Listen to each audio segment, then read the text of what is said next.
సోమవారం వెల్దుర్తి మండలం మాచర్ల 30 రకాల విత్తనాలు, అనేక రకాల లాభాలు. డిపిఎం అమలకుమారి, పల్నాడు జిల్లా ప్రకృతి వ్యవసాయ విభాగం. ఈరోజు వెల్దుర్తి మండలంలో మండాది గ్రామంలో అనంత వెంకటరెడ్డి అనే రైతు తన పొలంలో 30 రకాల విత్తనాలతో పిఎండిఎస్ వేయడం జరిగింది. ఈ రైతు పొలం మండు వేసవిలో కూడా పచ్చని పంటతో భూమి అంతా కప్పి వేయబడింది. అలా పచ్చని పంటలతో 365 రోజులు భూమిని కప్పి ఉంచడం వలన భూసారం పెరుగుతుంది. కాబట్టి ఇలా రైతులు తమ పొలంలో పిఎండిఎస్ విత్తనాలు వేసుకోవడం వలన భూమిలో కర్బన శాతం పెరిగి అధిక లాభాలను రైతులు పొందవచ్చును అని డిపిఎం అమలకుమారి అందరికీ తెలియజేయడం జరిగింది.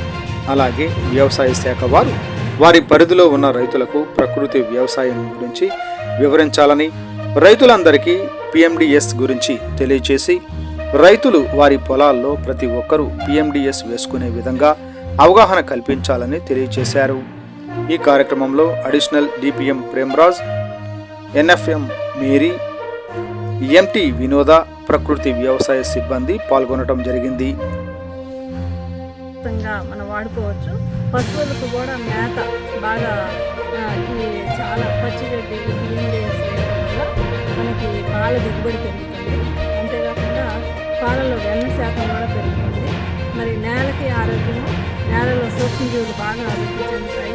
నేలలో సేంద్రియ కర్బన శాతం అభివృద్ధి చెందడం వల్ల నీటిని నిల్వ ఉంచుకునే సామర్థ్యం పెరుగుతుంది. మొక్కలకు కావాల్సిన అన్ని పోషకాలు కూడా నేల నుంచి తీసుకుంటాం. కాబట్టి తర్వాత వేసే ప్రధాన పంటలో మనం రసాయనిక ఎరువులు కానీ రసాయనిక పురుగు మందులు కానీ వేయాల్సిన అవసరం ఉండదు. కాబట్టి రైతు సోదరులందరూ కూడా ఇప్పుడు పొలాలు ఖాళీగా ఉంచకుండా పూర్తిగా ఈ పిఎండిఎస్ విత్తనాలతో ఈ పొలాలని చక్కగా ఈ పొలాల్లో ఉన్నటువంటి భూసారాన్ని అభివృద్ధి చెందించుకోవాల్సిందిగా తెలియజేస్తున్నాను. మీకు విత్తనాలు కావాల్సిన రైతులందరూ కూడా మన ప్రకృతి వ్యవసాయ సిబ్బందికి సంప్రదించవచ్చు. లేదా రైతు సేవా కేంద్రాల్లో విఏఎస్, విహెచ్